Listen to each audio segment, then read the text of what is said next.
ಗುರುಮೂರ್ತಿ ಶಾರದಳ ಮನೆಗೆ ಬರ್ತಾನೆ. ಪ್ರಸಾದ್ ಎದುರಿಗೆ ಬರ್ತಾನೆ. ಅಯ್ಯ, ಇದು ಶಾರದಾ ಅವರ ಮನೆನಾ? ಅಲ್ಲ, ಇದು ನನ್ನ ಮನೆ, ಈ ಪ್ರಸಾದ್ ಅವರ ಮನೆ. ಅಯ್ಯ, ನನ್ನ ಹೆಸರು ಗುರುಮೂರ್ತಿ. ನಾನು ಆ ಪ್ರೈವೇಟ್ ಸ್ಕೂಲ್ ಹತ್ರ ಚಿಕ್ಕದಾದ ಸ್ಟೇಷನರ್ ಅಂಗಡಿ ಇಟ್ಕೋತೀನಿ. ನಾನು ಬಂದು ರಿಬ್ಬನ್ ಕಟಿಂಗ್ ಏನಾದರೂ ಮಾಡಬೇಕಾ? ಸಾರಿ ರೀ, ನಾನು ನೀವು ಅಂದ್ಕೊಂಡೋಳುವ ದೊಡ್ಡ ಸೆಲೆಬ್ರಿಟಿ ಅಲ್ಲ, ನನಗೆ ತೊಂದರೆ ಕೊಡಬೇಡಿ. ಅಯ್ಯೋ, ಅದಲ್ಲ ರೀ, ನಾನು ಹೇಳೋದು ಪೂರ್ತಿಯಾಗಿ ಕೇಳಿ. ಹೇಳಿ, ಕೇಳ್ತೀನಿ. ಆ ಅಂಗಡಿನಲ್ಲೇ ಚಾಕ್ಲೇಟು, ಬಿಸ್ಕೆಟು, ಇನ್ನು ಮಕ್ಕಳು ತಿನ್ನುವ ತಿಂಡಿಯನ್ನು ಇಟ್ಕೊಂಡು ಮಾರಾಟ ಮಾಡ್ತಾ ಇರ್ತೀನಿ. ಅಂದರೆ ಅದನ್ನು ನಾನು ಕೊಂಡ್ಕೊಂಡು ಮಕ್ಕಳಿಗೆಲ್ಲ ಉಚಿತವಾಗಿ ಹಂಚಬೇಕು ಅಂತಿದ್ದೀರೇನು? ಅದಲ್ಲ ರೀ, ಅದು ಆ ಸ್ಕೂಲ್ ಹತ್ರ ನಿಮ್ಮ ಸೊಸೆ ಅನಾಮಿಕಾ. ಹೌದು, ಅದೇ ಸ್ಕೂಲ್ ಹತ್ರ ನನ್ನ ಜಿಪುಣಿ ಸೊಸೆ ಅನಾಮಿಕಾ ಕೂಡ ಮಿಠಾಯಿ ಇಟ್ಟು ಮಾರಾಟ ಮಾಡ್ತಾ ಇರ್ತಾಳೆ. ಅಂದರೆ ನಿನ್ನ ಸಮಸ್ಯೆ ಏನು? ಅಯ್ಯ, ನಿಮ್ಮ ಸೊಸೆ ಅಲ್ಲಿಂದ ಮಿಠಾಯಿ ಅಂಗಡಿನ ಪೂರ್ತಿಯಾಗಿ ತೆಗಿಬೇಕು. ಅದಕ್ಕೆ ಎಷ್ಟು ಬೇಕು ಅಂತ ಹೇಳಿದ್ರೆ ಅಷ್ಟು ಚಂದ ಶೇಖರಿಸಿ ಆದರೂ ಸರಿ. ನೀವು ಕೇಳಿದ್ದು ನಾನು ಕೊಟ್ಬಿಡ್ತೀನಿ. ಚಂದ ಶೇಖರಿಸಿ ಕೊಟ್ಟರು, ನಿಮ್ಮ ಕಿಡ್ನಿ ಮಾರಾಟ ಮಾಡಿ ಕೊಟ್ಟರು, ನನ್ನ ಜಿಪುಣಿ ಸೊಸೆ ಆ ಅಂಗಡಿನ ತೆಗಿಯಲ್ಲ, ಮುಚ್ಚಲ್ಲ. ಇನ್ನು ನೀವು ಹೊರಟು ಬಿಡಿ ಎಂದು ಪ್ರಸಾದ್ ಹೇಳುತ್ತಲೇ ಗುರುಮೂರ್ತಿ ನಿರಾಸೆಯ ಮುಖದಿಂದ ಅಲ್ಲಿಂದ ಹೊರಟು ಹೋಗುತ್ತಾನೆ. ಆಗಲೇ ಪ್ರಸಾದನ ಹತ್ತಿರ ಶಾರದಾ ಬರ್ತಾಳೆ. ಬಂದಿದ್ದು ಯಾರು ರೀ? ಯಾರೋ ಗುರುಮೂರ್ತಿ ಅಂತೆ ಶಾರದಾ. ಸ್ಕೂಲ್ ಹತ್ರ ಸ್ಟೇಷನರಿ ಅಂಗಡಿ ಇಟ್ಕೊಂಡು ಮಕ್ಕಳು ತಿನ್ನುವ ತಿಂಡಿನ ಕೂಡ ಮಾರಾಟ ಮಾಡ್ತಾನಂತೆ. ನಮ್ಮ ಮನೆಗೆ ಏನಕ್ಕೆ ಬಂದನೋ ಅದು ಹೇಳಿ ಮೊದಲು. ಆ ಗುರುಮೂರ್ತಿ ಮಾರ್ತಾ ಇರೋ ಸ್ಕೂಲ್ ಹತ್ರನೇ ನಮ್ಮ ಜಿಪುಣಿ ಸೊಸೆ ಅನಾಮಿಕ ಕೂಡ ಮಿಠಾಯಿ ಮಾರ್ತಾ ಇದ್ದಾಳೆ. ಮಾರ್ಕೊಳ್ದೆ ಇರೋದಕ್ಕೆ ಏನಾದರೂ ದುಡ್ಡು ಕೊಡ್ತೀನಿ ಅಂತ ಹೇಳದ್ನಾ? ಹೌದು ಶಾರದಾ, ಅಷ್ಟು ಕರೆಕ್ಟಾಗಿ ಹೇಗೆ ಹೇಳ್ತಾ ಇದೀಯಾ? ನಿನ್ನೆ ನಾನು ಸ್ಕೂಲ್ ಹತ್ರ ಹೋಗಿ ಮಿಠಾಯಿ ಮಾರ್ತಾ ಇರುವಾಗ ಸೊಸೆ ಇಲ್ಲದ ಸಮಯದಲ್ಲಿ ಆ ಗುರುಮೂರ್ತಿ ಬಂದ. ನಮ್ಮ ಸೊಸೆ ಮಿಠಾಯಿ ಅಂಗಡಿ ಮುಚ್ಚಿದ್ರೆ ಅವನಿಗೆ ಲಾಭವಾಗಿರುತ್ತೆ ಅಂತ, ಅದಕ್ಕೆ ಸ್ವಲ್ಪ ದುಡ್ಡು ಕೊಡ್ತೀನಿ ಅಂತ ನನಗೂ ಹೇಳ್ದ. ಓಹೋ, ನಮ್ಮ ಜಿಪುಣಿ ಸೊಸೆ ಬಗ್ಗೆ ತಿಳಿದು ಕೂಡ ನೀನು ಆ ಗುರುಮೂರ್ತಿ ಒಪ್ಪಂದಕ್ಕೆ ಒಪ್ಕೊಂಡ್ಯಾ ಏನು ಶಾರದಾ? ಮತ್ತೇನು ಮಾಡಲಿ ಹೇಳಿ? ಹೊಟ್ಟೆ ತುಂಬ ಅನ್ನ ತಿಂದು ಎಷ್ಟು ದಿನ ಆಯ್ತು. ಹೆಚ್ಚು ತಿಂದ್ರೆ ಕೊಬ್ಬು ಹೆಚ್ಚಾಗುತ್ತೆ ಅಂತ, ನೀರು ಕುಡಿದ್ರೆ ಆರೋಗ್ಯವಾಗಿರುತ್ತೆ ಅಂತ ನೀರು ಕುಡಿತಾ ಇದ್ದಾಳೆ. ಇದಕ್ಕಿಂತ ಹೆಚ್ಚು ನಾನು ಹೇಳಲಾರೆ. ನೀನು ಹೇಳ್ದೆ ಇದ್ರು ನಾನು ಅರ್ಥ ಮಾಡಿಕೊಳ್ಳಬಲ್ಲೆ ಶಾರದಾ. ಆದರೆ ನಾನು ಕೂಡ ಅವಳ ಹಾಗೆ ಫುಡ್ ಪ್ರಾಬ್ಲಮ್ ಇಂದ ತೊಂದರೆ ಪಡ್ತಾ ಇದ್ದೀನಲ್ಲ. ಆದರೆ ಹೀಗೆ ಬೆನ್ನಿಗೆ ಚೂರಿ ಹಾಕುವ ವಿಷಯ ಮಾತ್ರ ನಾನು ನಿನ್ನ ಹಾಗೆ ಆಲೋಚಿಸಲಿಲ್ಲ ಶಾರದಾ. ಇದಾದ್ರೆ ಒಳ್ಳೇದಲ್ಲ, ಏನಕ್ಕಾದ್ರೂ ಒಳ್ಳೇದು, ಜಾಗ್ರತೆ ಎಂದು ಹೇಳಿ ಪ್ರಸಾದ್ ಅಲ್ಲಿಂದ ಹೊರಟು ಹೋಗುತ್ತಾನೆ. ಇನ್ನು ಒಂದು ಪ್ರೈವೇಟ್ ಸ್ಕೂಲ್ನ ಮುಂದೆ ಒಂದು ಕಡೆ ಗುರುಮೂರ್ತಿ ಸ್ಟೇಷನರಿ ಅಂಗಡಿ ಇರುತ್ತೆ, ಮತ್ತೊಂದು ಕಡೆ ಜಿಪುಣಿ ಸೊಸೆ ಅನಾಮಿಕಾ ಮಿಠಾಯಿ ಅಂಗಡಿ ಇರುತ್ತೆ. ಗುರುಮೂರ್ತಿ ಕೋಪದಿಂದ ಅನಾಮಿಕಳ ಅಂಗಡಿಯನ್ನು ನೋಡ್ತಾ ಇರ್ತಾನೆ. ಅನಾಮಿಕಾ ಮಿಠಾಯಿ ಮಾರ್ತಾ ಇರ್ತಾಳೆ. ಬನ್ನಿ ಮಕ್ಕಳೇ ಬನ್ನಿ, ಕಮ್ಮನ್ನುವ ತುಪ್ಪದ ಮಿಠಾಯಿಗಳು, ಸಿಹಿ ಸಿಹಿಯಾದ ಮಿಠಾಯಿಗಳು, 5 ರೂಪಾಯಿಗೆ ಚಿಕ್ಕದು, 10 ರೂಪಾಯಿಗೆ ಸ್ವಲ್ಪ ದೊಡ್ಡದು, 20 ರೂಪಾಯಿಗೆ ಮತ್ತಷ್ಟು ದೊಡ್ಡದು ಸಿಕ್ಕತ್ತೆ ಎಂದು ಮಾರುತ್ತಾ ಇದ್ದರೆ ಸ್ಕೂಲ್ ಮಕ್ಕಳು ಅನಾಮಿಕಳ ಮಿಠಾಯಿ ಅಂಗಡಿ ಹತ್ರ ಬರ್ತಾರೆ. ದುಡ್ಡು ಕೊಟ್ಟು ತಮಗೆ ಬೇಕಾದ ಮಿಠಾಯಿ ತೆಗೆದುಕೊಂಡು ಹೋಗ್ತಾ ಇರ್ತಾರೆ. ಅದೆಲ್ಲ ನೋಡ್ತಾ ಇರುವ ಗುರುಮೂರ್ತಿ ಹೊಟ್ಟೆ ಕಿಚ್ಚು ಪಡ್ತಾನೆ. ನಿನ್ನೆ ಅಲ್ಲ ಮೊನ್ನೆ ಬಂದು ಮಿಠಾಯಿ ಅಂಗಡಿ ಇಟ್ಕೊಂಡು ನನಗಿಂತ ಫೇಮಸ್ ಆಗಿದ್ದಾಳೆ. ನನಗೆ ಬಹಳ ನಷ್ಟ ಬರ್ತಾ ಇದೆ. ಏನೋ ಒಂದು ಮಾಡಿ ಈ ಅನಾಮಿಕಳ ಅಂಗಡಿನ ಪೂರ್ತಿಯಾಗಿ ಮುಚ್ಚ ಹಾಗೆ ಮಾಡಬೇಕು. ಆ ಸಮಯ ಯಾವಾಗ ಬರುತ್ತೋ ಏನೋ, ಎದುರು ನೋಡಬೇಕು. ಇಷ್ಟರಲ್ಲಿ ಅನಾಮಿಕಳ ಮಿಠಾಯಿ ಅಂಗಡಿ ಹತ್ರ ಬಾಲು ಅನ್ನುವ 10 ವರ್ಷದ ಹುಡುಗ ಬರ್ತಾನೆ. ಅಕ್ಕ, 20 ರೂಪೀಸ್ ಮಿಠಾಯಿ ಕೊಡು ಎಂದು ಹೇಳುತ್ತಲೇ ಅನಾಮಿಕಾ 20 ರೂಪಾಯಿ ಮಿಠಾಯಿ ತೆಗೆದು ಬಾಲುಗೆ ಕೊಡ್ತಾಳೆ. ಬಾಲು ಆ ಮಿಠಾಯಿ ತೆಗೆದುಕೊಂಡು ಅಲ್ಲಿಂದ ಓಡುತ್ತಾನೆ. ಓರೇ, ನನ್ನ ಮಿಠಾಯಿ ಕಣೋ, ಅಮ್ಮೋ, ನನ್ನ 20 ರೂಪಾಯಿ ಎಂದು ಅನಾಮಿಕಾ ಅಂಗಡಿ ಮುಚ್ಚಿ ಬಾಲುಗಾಗಿ ತನಗೆ ಬರಬೇಕಾದ 20 ರೂಪಾಯಿಗಾಗಿ ಬಾಲು ಹಿಂದೆ ಓಡ್ತಾ ಇರ್ತಾಳೆ. ಬಾಲು ಒಂದು ಕ್ಲಾಸ್ ರೂಮ್ ಒಳಗೆ ಹೋಗ್ತಾನೆ. ಬಾಗಿಲು ಹಾಕಿಕೊಂಡು ಸಂಭ್ರಮದಿಂದ ಮಿಠಾಯಿ ತಿಂತಾ ಇರ್ತಾನೆ. ಅನಾಮಿಕಾ ಆ ಕ್ಲಾಸ್ ರೂಮ್ ಹತ್ರ ಓಡ್ ಬಂದು ಕಿಟಕಿ ಹತ್ರ ನಿಂತ್ಕೊಂಡು ಮಿಠಾಯಿ ತಿಂತಾ ಇರುವ ಬಾಲುವನ್ನ ನೋಡ್ತಾಳೆ. ಅರೆ ಅರೆ, ಹೇಗೂ ಮಿಠಾಯಿ ತಿಂತಿದೆಯಲ್ಲೋ, 20 ರೂಪಾಯಿ ಕೊಡೋ. ಈಗ ನನ್ನ ಹತ್ರ ದುಡ್ಡು ಇಲ್ಲ ಆಂಟಿ, ನಾಳೆ ತಗೊಂಬಂದು ಕೊಡ್ತೀನಿ ಬಿಡು ಎಂದು ಹೇಳುತ್ತಲೇ ಬಾಲುವಿನ ಮೇಲೆ ಅನಾಮಿಕಳಿಗೆ ಕೋಪ ಬರುತ್ತೆ. ಅಯ್ಯೋ ಕಳ್ಳ ಬಡ್ಡಿ ಮಗನೇ, ದುಡ್ಡು ಕೊಡದೆ ನಾನು ಮಿಠಾಯಿ ತಿಂತೀಯಾ? ನಿನ್ನ ಹೊಟ್ಟೆ ನೋವು ಬರುತ್ತೆ, ನಿನ್ನ ಅಮ್ಮಂಗೆ ವಾಂತಿ ಬರುತ್ತೆ, ನಿನ್ನ ಅಪ್ಪಂಗೆ ಮೋಷನ್ಸ್ ಆಗುತ್ತೆ. ಇನ್ನು ಛೀ, ನಿಂಗೆ ಬಯ್ಯಬೇಕು ಅಂದ್ರೂ ನನಗೆ ಮಾತು ಬರ್ತಾ ಇಲ್ಲ ಎಂದು ಅನ್ನುತ್ತಾ ಇದ್ದರೆ ಬಾಲು ಮಿಠಾಯಿ ತಿಂತಾ ಇರ್ತಾನೆ. ಅನಾಮಿಕಾ ಬೈತಾ ಇರ್ತಾಳೆ. ಮಿಠಾಯಿ ಆಂಟಿ, ನಾನು ಪೂರ್ತಿಯಾಗಿ ಮಿಠಾಯಿ ತಿಂದ್ಬಿಟ್ಟೆ ಈಗ ನೀವು ಎಷ್ಟು ಬೈದ್ರೂ ಪ್ರಯೋಜನವಿರಲ್ಲ. ನನ್ನ ಹತ್ರ ಇಂದ ನಿಮಗೆ ದುಡ್ಡು ಬರಲ್ಲ. ದಯವಿಟ್ಟು ಹೋಗಿ ಮಿಕ್ಕ ಮಿಠಾಯಿಗಳನ್ನು ಮಾರಾಟ ಮಾಡ್ಕೊಳ್ಳಿ, ಆ ದುಡ್ಡಾದ್ರೂ ಬರುತ್ತಲ್ಲ. ಇಲ್ಲ ಅಂದರೆ ಆ ಪಕ್ಕದಲ್ಲೇ ಇರುವ ಗುರುಮೂರ್ತಿ ಅಂಗಡಿಯಲ್ಲಿ ಕೊಂಡ್ಕೊತಾರೆ. ಕೊಂಡ್ಕೊಳ್ಳಿ ಬಿಡು. ನಿನ್ನ ಹತ್ರ ದುಡ್ಡು ವಸೂಲಿ ಮಾಡದೆ ನಾನು ಇಲ್ಲಿಂದ ಮಾತ್ರ ಕದಲಲ್ಲ. ಅಯ್ಯೋ ಮಿಠಾಯಿ ಆಂಟಿ, ನನ್ನ ಹತ್ರ ದುಡ್ಡಿಲ್ಲ, ನಾಳೆ ಕೊಡ್ತೀನಲ್ಲ ಎಂದು ಬಾಲು ಹೇಳುತ್ತಾ ಇದ್ದರೆ ಅವನ ಹೊಟ್ಟೆಯಲ್ಲಿ ಗಡಿಬಿಡಿ ಶುರುವಾಗುತ್ತೆ. ಗಾಬರಿ ಆಗುತ್ತಾ ಕಿಟಕಿ ಹತ್ರ ಬರ್ತಾನೆ. ಅನಾಮಿಕಳನ್ನು ಬೇಡಿಕೊಳ್ಳುತ್ತಾ, ಪ್ಲೀಸ್ ಮಿಠಾಯಿ ಆಂಟಿ, ಡೋರ್ ತೆಗೀರಿ, ಹೊಟ್ಟೆ ಒಳಗೆ ಗಜಿಬಿಜಿ ಆಗ್ತಾ ಇದೆ. ಯಾವ ಕ್ಷಣದಲ್ಲಾದ್ರೂ ಟ್ಯಾಪ್ ಓಪನ್ ಆಗಿದೆ, ದಯವಿಟ್ಟು ಡೋರ್ ಓಪನ್ ಮಾಡಿ ಆಂಟಿ ಎಂದು ಹೇಳುತ್ತಲೇ ಅನಾಮಿಕಾ ನಗುತ್ತಾಳೆ. ಬಾಲು ಬೇಡಿಕೊಳ್ಳುತ್ತಾ ಅರ್ಚ್ತಾ ಇರ್ತಾನೆ. ಇಷ್ಟರಲ್ಲಿ ಆ ಕ್ಲಾಸ್ ರೂಮ್ ಹತ್ತಿರಕ್ಕೆ ಹೆಡ್ ಮಾಸ್ಟರ್ ಆಗಿ ಕೆಲಸ ಮಾಡ್ತಾ ಇರುವ ಸುಶೀಲಾ ಬರ್ತಾಳೆ. ಅನಾಮಿಕಾ, ಅವನ್ ದುಡ್ಡು ನಾನು ಕೊಡ್ತೀನಿ, ಈ ತಗೋ ಎಂದು ಅನಾಮಿಕಾ ದುಡ್ಡು ತೆಗೆದುಕೊಂಡು ಡೋರ್ ಓಪನ್ ಮಾಡ್ತಾಳೆ. ಬಾಲು ಆ ಕ್ಲಾಸ್ ರೂಮ್ ಇಂದ ಓಡುತ್ತಾನೆ. ಮತ್ತೆ ಇಷ್ಟೊಂದು ಜಿಪುಣತನ ಕೆಲ್ಸಕ್ಕೆ ಬರಲ್ಲ ಅನಾಮಿಕಾ ಎಂದು ಹೆಡ್ ಮಾಸ್ಟರ್ ಅನ್ನುತ್ತಲೇ ಅನಾಮಿಕಾ ಏನು ಮಾತನಾಡದೆ ಅಲ್ಲಿಂದ ಹೊರಟು ಹೋಗುತ್ತಾಳೆ. ಹೀಗೆ ದಿನಗಳು ಕಳೆಯುತ್ತಾ ಇರುತ್ತದೆ. ಆ ದಿನ ಸ್ಕೂಲ್ನಲ್ಲಿ ರಿಪಬ್ಲಿಕ್ ಡೇ ನಡೆಯುತ್ತದೆ. ಜಿಪುಣಿ ಅನಾಮಿಕಾ ತನ್ನ ಅತ್ತೆ ಶಾರದಳ ಜೊತೆ ಸೇರಿ ಮಿಠಾಯಿ ಉಚಿತವಾಗಿ ಹಂಚುತ್ತಾ ಇರ್ತಾಳೆ. ಮಕ್ಕಳೆಲ್ಲರೂ ಬರಬೇಕು, ರುಚಿಕರವಾದ ಮಿಠಾಯಿ ತಗೋಬೇಕು, ಬನ್ನಿ ಮಕ್ಕಳೇ ಬನ್ನಿ, ರಿಪಬ್ಲಿಕ್ ಡೇ ಸಂದರ್ಭದಲ್ಲಿ ಈ ಮಿಠಾಯಿಗಳನ್ನು ಉಚಿತವಾಗಿ ಹಂಚ್ತಾ ಇದ್ದೀನಿ, ಎಲ್ರೂ ಬಂದು ಮಿಠಾಯಿ ತಗೊಂಡು ಹೋಗಿ. ಬಾಲು, ಎಲ್ಲಿದೀಯಾ? ನಿನ್ನ ಫ್ರೆಂಡ್ಸ್ನ ಕರ್ಕೊಂಬ, ಎಷ್ಟು ಬೇಕು ಅಂದರೆ ಅಷ್ಟು ಮಿಠಾಯಿ ತಗೊಂಡು ಹೋಗಿ ತಿನ್ನು ಎಂದು ಗಟ್ಟಿಯಾಗಿ ಅರಚುತ್ತಾ ಇರ್ತಾಳೆ ಅನಾಮಿಕಾ. ತನ್ನ ಹತ್ತಿರ ಬಂದ ಮಕ್ಕಳಿಗೆ ಮಿಠಾಯಿ ಹಂಚುತ್ತಾ ಇರುತ್ತಾಳೆ. ಅದು ನೋಡಿದ ಗುರುಮೂರ್ತಿಗೆ ಅನುಮಾನ ಬರುತ್ತೆ.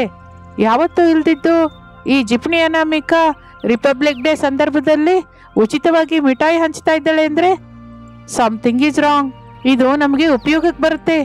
ಈ ವಿಧದಿಂದ ಅನಾಮಿಕಳನ್ನು ಬ್ಲೇಮ್ ಮಾಡಬಹುದು. ಅದರಿಂದ ಅವಳ ಮಿಠಾಯಿ ಅಂಗಡಿ ಮುಚ್ಚೋಗುತ್ತೆ, ನನ್ನ ಡಬ್ಬ ಫುಲ್ ಆಗುತ್ತೆ ಎಂದು ತಕ್ಷಣ ಆಲಸ್ಯ ಮಾಡದೆ ಪೊಲೀಸರಿಗೆ ಫೋನ್ ಮಾಡಿ ಹೇಳ್ತಾನೆ. ಎಸ್ಐ ಅರವಿಂದ್, ಕಾನ್ಸ್ಟೇಬಲ್ ಕೃಷ್ಣ ಫ್ರೀಯಾಗಿ ಮಿಠಾಯಿ ಹಂಚುತ್ತಾ ಇರುವ ಅನಾಮಿಕಳ ಅಂಗಡಿಗೆ ಬರ್ತಾರೆ. ಬನ್ನಿ ಸರ್, ನೀವು ಕೂಡ ತಗೊಳ್ಳಿ, ಹ್ಯಾಪಿ ರಿಪಬ್ಲಿಕ್ ಡೇ ರೀ. ಹೌದು ಸರ್, ನೀವು ಕೂಡ ತಗೊಳ್ಳಿ. ನಾನು ಬಂದಿದ್ದು ನೀವು ಹಂಚ್ತಾ ಇರುವ ಮಿಠಾಯಿ ತಗೊಳ್ಳೋದಕ್ಕಲ್ಲ ರೀ.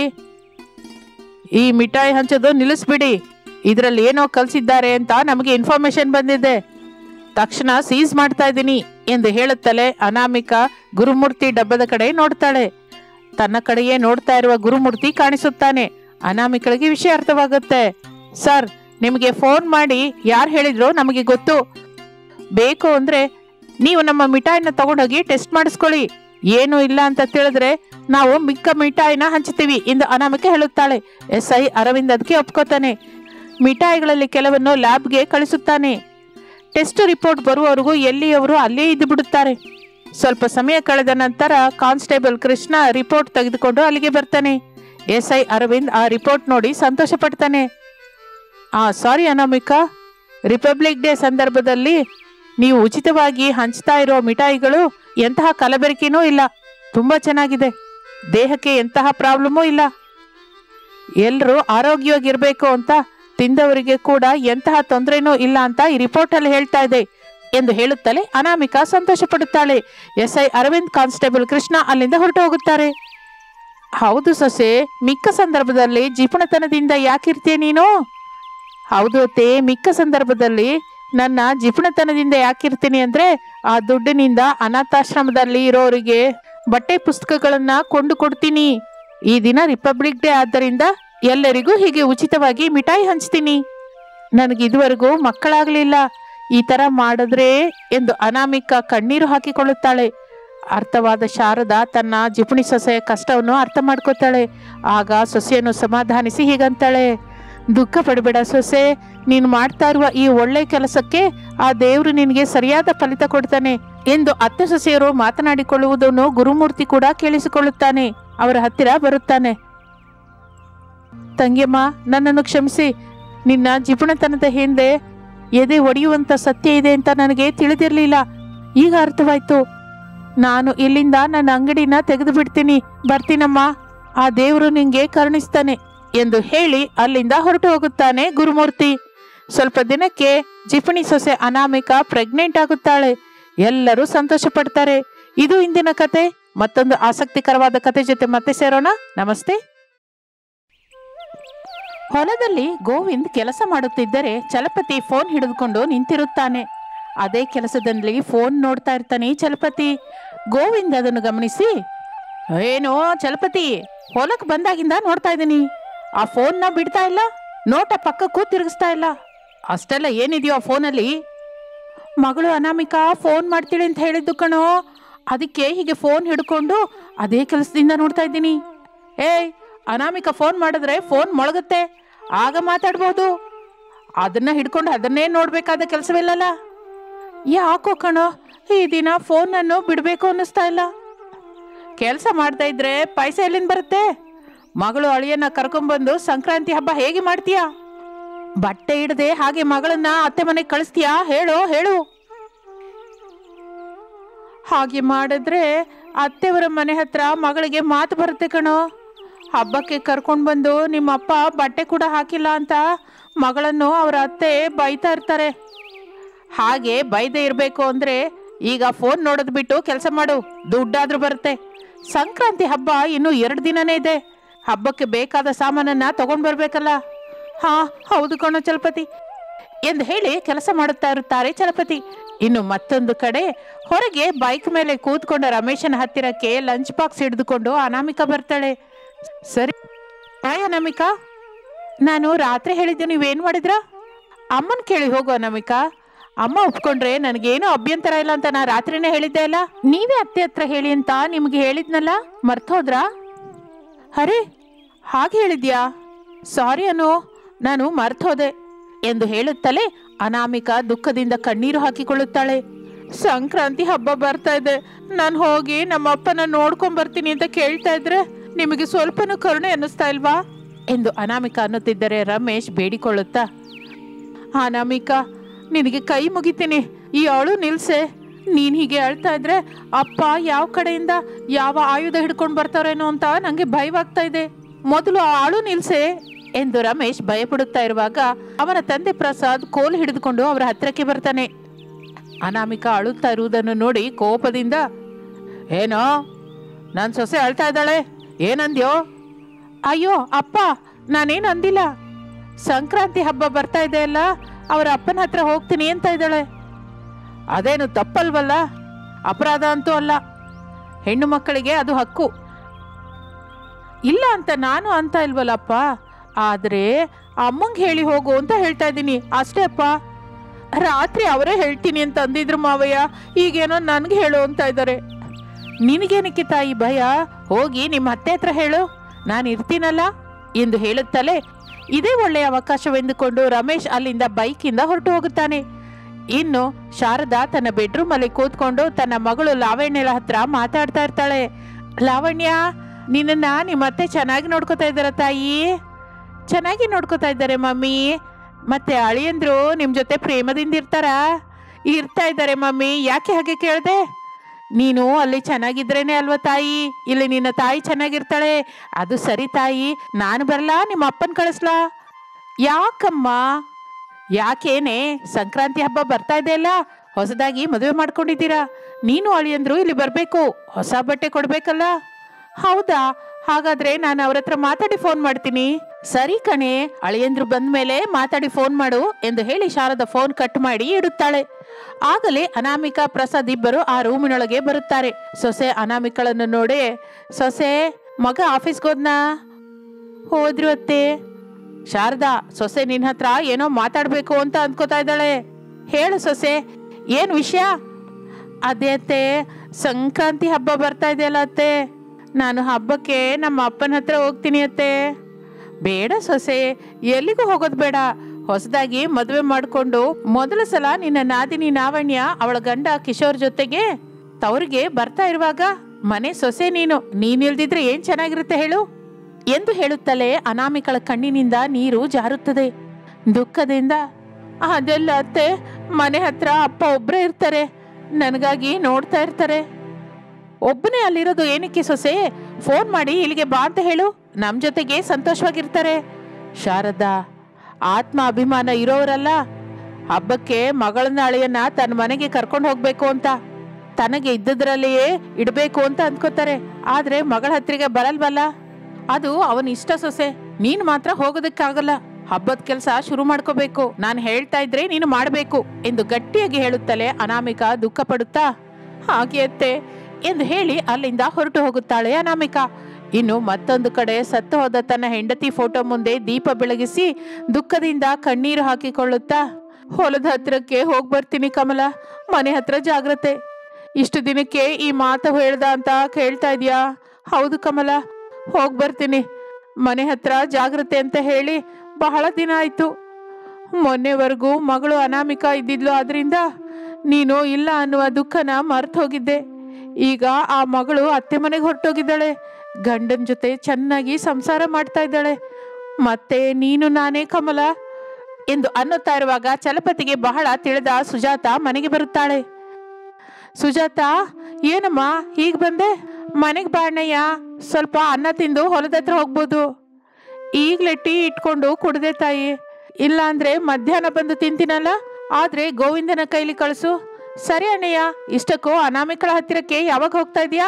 ಸಂಕ್ರಾಂತಿ ಹಬ್ಬ ಬರ್ತಾ ಇದೆ ಅಲ್ಲ, ಬಾ ಅಂತ ಮಗಳು ಇನ್ನು ಫೋನ್ ಮಾಡಿಲ್ಲ ತಂಗಿ. ಯಾವಾಗ ಫೋನ್ ಮಾಡ್ತಾಳೋ ಅಂತ ಆಸೆಯಿಂದ ನೋಡ್ತಾ ಇದ್ದೀನಿ. ಫೋನ್ ಇಲ್ಲ ಏನಿಲ್ಲ ಅಣ್ಣಯ್ಯ, ಹೋಗಿ ಕರ್ಕೊಂಬ. ಹಾಗೆ ತಂಗಮ್ಮ, ನಾಳೆ ಹೋಗ್ತೀನಿ ಎಂದು ಹೇಳುತ್ತಲೇ ಸುಜಾತ ಅಲ್ಲಿಂದ ಹೊರಟು ಹೋಗುತ್ತಾಳೆ. ಚಲಪತಿ ಹೊಲದ ಹತ್ತಿರ ಹೋಗುತ್ತಾ ಇರುವಾಗ ಫೋನ್ ಮೊಳಗುತ್ತದೆ. ಚಲಪತಿ ಸಂತೋಷ ಪಡುತ್ತಾ ಫೋನ್ ಎತ್ತುತ್ತಾನೆ. ಹಲೋ ಅನಾಮಿಕಾ, ನಾನೇ ಅಪ್ಪ. ಚೆನ್ನಾಗಿದೀಯ ತಾಯಿ? ಹಬ್ಬಕ್ಕೆ ಕರ್ಕೊಂಡು ಹೋಗಕ್ಕೆ ಬಾ ಅಂತೀಯಾ? ಬೇಡ ಅಪ್ಪ, ನಮ್ಮತ್ತೆ ಕಳ್ಸಲ್ಲ ಅಂತಂದ್ರು, ನೀನೇ ಇಲ್ಲಿಗೆ ಬಾ ಅಪ್ಪ ಎಂದು ಹೇಳುತ್ತಲೇ ಚಲಪತಿ ದುಃಖ ಪಡುತ್ತಾ, ನಾನು ಬರಲಾರೆ ತಾಯಿ. ನೀನು ಅಲ್ಲಿ ನಿಮ್ಮ ಅತ್ತೆಗೆ ಹಿಡಿಸ್ದ ಹಾಗೆ ನಡ್ಕೊಮ್ಮ. ಅಳಿಯಂದ್ರನ ಕೇಳ್ದೆ ಅಂತ ಹೇಳು. ಹಾಗೆ ಅಪ್ಪ, ನೀನು ಜಾಗ್ರತೆ ಎಂದು ಹೇಳಿ ಅನಾಮಿಕಾ ಫೋನ್ ಇಟ್ಟು ಅಳುತ್ತಾ ಇರುತ್ತಾಳೆ. ಅದು ಶಾರದಾ ನೋಡಿ ಅನಾಮಿಕಳನ್ನು ಬೈಕೊಳ್ಳುತ್ತಾ ಹೊರಟು ಹೋಗುತ್ತಾಳೆ. 2 ದಿನ ಕಳೆಯುತ್ತದೆ. ಲಾವಣ್ಯ, ಕಿಶೋರ್ ಕಾರಿನಲ್ಲಿ ಶಾರದಳ ಮನೆಗೆ ಬರುತ್ತಾರೆ. ಶಾರದಾ, ಪ್ರಸಾದ್, ರಮೇಶ್, ಅನಾಮಿಕಾ ಎಲ್ಲರೂ ಪ್ರೇಮದಿಂದ ಮಾತನಾಡಿಸುತ್ತಾರೆ. ಮರ್ಯಾದೆಗಳು ಕೂಡ ಚೆನ್ನಾಗಿ ಮಾಡ್ತಾರೆ. ಇನ್ನು ಹಬ್ಬದ ದಿನ ಚಳಿಯಾಗುತ್ತಿದ್ದರೂ ಅನಾಮಿಕಾ ಬೆಳಿಗ್ಗೆಯೇ ಇದ್ದು ಬಾಗಿಲಿನಲ್ಲಿ ಬಣ್ಣದ ರಂಗೋಲಿ ಇಡುತ್ತಾಳೆ. ಲಾವಣ್ಯ ಕೂಡ ಹೆಲ್ಪ್ ಮಾಡುತ್ತಾಳೆ. ಇಷ್ಟರಲ್ಲಿ ಶಾರದಾ ಅಲ್ಲಿಗೆ ಬಂದು ನೋಡುತ್ತಾಳೆ. ಏನಾದ್ರೂ ಬೇಕಾತ್ತೆ? ಏನು ಬೇಡ ಸೊಸೆ, ನಿಮ್ಮ ಅಪ್ಪನ ಹತ್ರ ಕಳಿಸಿಲ್ಲ ಅಂತ ಕೋಪದಿಂದ ಮಲಗಿದ್ಯೇನೋ ಅಂತ ಅಂದ್ಕೊಂಡೆ. ಹಾಗೆ ಯಾಕೆ ಇರ್ತೀನಿ ಅತ್ತೆ? ನಮ್ಮನೇಲಿ ಹಬ್ಬ ಅಲ್ವಾ, ನನ್ನ ಮೇಲೆ ನಾನು ಕೋಪ ಮಾಡಿ ಮಲಗ್ತೀನ ಹೇಳಿ? ಆ ಅತ್ತಿಗೆ ಮಾವನ್ನೇ ಇಲ್ಲಿಗೆ ಬಾ ಅಂತ ಹೇಳ್ಬೋದಲ್ಲ ಅತ್ತಿಗೆ. ಅವರು ಬರಲ್ಲ ಲಾವಣ್ಯ ಎಂದು ಅನಾಮಿಕಾ ಹೇಳುತ್ತಲೇ ಶಾರದಾ ಅಲ್ಲಿಂದ ಹೊರಟು ಹೋಗುತ್ತಾಳೆ. ಆ ನಂತರ ಸಗಣಿಯಿಂದ ಗುಬ್ಬೆಮ್ಮ ಮಾಡಿ ಆ ರಂಗೋಲಿಯಲ್ಲಿ ಇಡುತ್ತಾರೆ. ಆ ನಂತರ ಎಲ್ಲರೂ ಸಂತೋಷ ಪಡುತ್ತಾರೆ. ಅನಾಮಿಕಾ, ಲಾವಣ್ಯ ಕಿಚನ್ ನಲ್ಲಿ ಅಡಿಗೆ ತಿಂಡಿ ಮಾಡುತ್ತಾ ಇದ್ದರೆ ಶಾರದಾ, ಪ್ರಸಾದ್ ಇಬ್ಬರು ಕಾರಿನಲ್ಲಿ ಹೊರಟು ಚಲಪತಿ ಮನೆಗೆ ಬರುತ್ತಾರೆ. ಚಲಪತಿ ದುಃಖದಿಂದ ಜಗಲಿ ಮೇಲೆ ಕೂತಿರ್ತಾನೆ. ಅವರನ್ನು ನೋಡಿ ಸಂತೋಷದಿಂದ ನಮಸ್ಕಾರ ಮಾಡುತ್ತಾನೆ. ಮನೆಗೆ ಹೋಗೋಣ ಬನ್ನಿ ಅಣ್ಣಯ್ಯ. ಅದೆಲ್ಲ ತಂಗಿಯಮ್ಮ. ಅಣ್ಣಯ್ಯ, ನನಗೆ ಲಾವಣ್ಯ ಎಷ್ಟನೋ ಅನಾಮಿಕಾ ಕೂಡ ಅಷ್ಟೇ. ನನ್ನ ಇಬ್ಬರು ಹೆಣ್ಮಕ್ಳು ನಮ್ಮನೆಯಲ್ಲೇ ಎಲ್ಲ ಹಬ್ಬನೂ ಮಾಡಬೇಕು ಅಂತ ಕೋರಿಕೋತೀನಿ. ಎಷ್ಟಾದರೂ ನಾನು ಸೊಸೆ ಮುಖದಲ್ಲಿ ಹಬ್ಬದ ಸಂತೋಷನ ನೋಡಬೇಕು ಅಂದರೆ ನೀವು ತಪ್ಪದೇ ಬರಬೇಕು. ಹೌದು ಭಾವನವರೇ, ಬನ್ನಿ ಕಾರಲ್ಲಿ ಕೂತ್ಕೊಳ್ಳಿ. ನೀವೇ ನಮ್ಮ ಸೊಸೆಗೆ ಸಂಕ್ರಾಂತಿ ಕಾಣಿಕೆ ಎಂದು ಹೇಳುತ್ತಲೇ ಚಲಪತಿ ಏನೋ ಮಾತನಾಡದೆ ಕಾರಿನಲ್ಲಿ ಕೂತ್ಕೋತಾನೆ. ಕಾರು ಅಲ್ಲಿಂದ ಹೊರಡುತ್ತದೆ. ಶಾರದಳ ಮನೆಯಲ್ಲಿ ಸೋಫಾದಲ್ಲಿ ಕೂತ್ಕೊಂಡು ಮಾತನಾಡುತ್ತಾ ಇರುವ ಲಾವಣ್ಯ, ಕಿಶೋರ ಹತ್ತಿರಕ್ಕೆ ಅನಾಮಿಕಾ ಬರುತ್ತಾಳೆ. ಲಾವಣ್ಯ, ಊಟಕ್ಕೆ ಬಡಿಸ್ಲಾ? ಈಗ್ಲೇ ಬೇಡ ಅತ್ತಿಗೆ, ಹೊರಗೆ ಹೋದ ನಮ್ಮ ಅಪ್ಪ ಅಮ್ಮ ಬರ್ಲಿಕ್ ಬಿಡು ಎಂದು ಲಾವಣ್ಯ ಹೇಳುತ್ತಲೇ ಇರುವಾಗ ಇಷ್ಟರಲ್ಲಿ ಕಾಲಿಂಗ್ ಬೆಲ್ ಮೊಳಗುತ್ತದೆ. ಅತ್ತಿಗೆ, ಹೊರಗೆ ಹೋದ ಅಮ್ಮ ಅವರು ಬಂದಾಗಿದೆ, ಹೋಗಿ ಡೋರ್ ಓಪನ್ ಮಾಡು. ಹಾಗೆ ಲಾವಣ್ಯ ಎಂದು ಹೇಳಿ ಅನಾಮಿಕಾ ಹೋಗಿ ಬಾಗಿಲು ತೆಗೆದು ನೋಡುತ್ತಾಳೆ. ಎದುರಿಗೆ ತನ್ನ ತಂದೆ ಚಲಪತಿ ಕಾಣಿಸುತ್ತಾನೆ. ಅನಾಮಿಕಳ ಆನಂದ ಅಷ್ಟಿಷ್ಟಲ್ಲ. ಸಂತೋಷದಿಂದ ಅನಾಮಿಕಾ ಕಣ್ಣೀರು ಹಾಕಿಕೊಳ್ಳುತ್ತಾಳೆ. ಬಂದ್ಯಪ್ಪ? ನಾನ್ ಬರ್ಲಿಲ್ಲ ತಾಯಿ, ನಿಮ್ಮ ಅತ್ತೆ ಮಾವನವರು ಕರ್ಕೊಂಡ್ಬಂದ್ರು ಎಂದು ಹೇಳುತ್ತಲೇ ಶಾರದಾ, ಪ್ರಸಾದರು ಬಾಗಿಲ ಹತ್ತಿರಕ್ಕೆ ಬರುತ್ತಾರೆ. ಅವರನ್ನು ನೋಡಿ ಅನಾಮಿಕಾ ಬಹಳ ಸಂತೋಷ ಪಡುತ್ತಾಳೆ. ಸೊಸೆ, ನಿನ್ ಸಂಕ್ರಾಂತಿ ಕಾಣಿಕೆ ಚೆನ್ನಾಗಿದ್ಯಾ? ತುಂಬಾ ಚೆನ್ನಾಗಿದೆ ಅತ್ತೆ, ಈ ಕಾಣಿಕೆ ಎಷ್ಟೋ ಅಪರೂಪವಾದದ್ದು ಎಂದು ತಂದೆ ಎದೆ ಮೇಲೆ ಪ್ರೇಮದಿಂದ ವಾಲುತ್ತಾಳೆ ಅನಾಮಿಕಾ. ಚಲಪತಿ ಮಗಳ ಮೇಲಿನ ಮಮಕಾರದಿಂದ ಸಂತೋಷ ಪಡುತ್ತಾನೆ. ಸೊಸೆ, ತಂದೆ ಮಗಳ ಅನುಬಂಧದಿಂದ ನಿಮ್ಮ ಇಬ್ಬರ ಹಸಿವೆ ತೀರ್ ಹೋಗಿದೆ ಹೊರತು ನನಗೆ ಹಸಿವಾಗ್ತಾ ಇದೆ. ಬನ್ನಿ ಅತ್ತೆ, ಬಡಿಸ್ತೀನಿ. ಎಲ್ರಿಗೂ ಕೆಳಗೆ ಏರ್ಪಾಡು ಮಾಡು ತಾಯಿ. ಹಬ್ಬದ ದಿನ ಎಲ್ರೂ ಕೆಳಗೆ ಕೂತ್ಕೊಂಡು ತಿಂದ್ರೆ ಆ ಆನಂದ ಬೇರೆಯಾಗಿರುತ್ತೆ.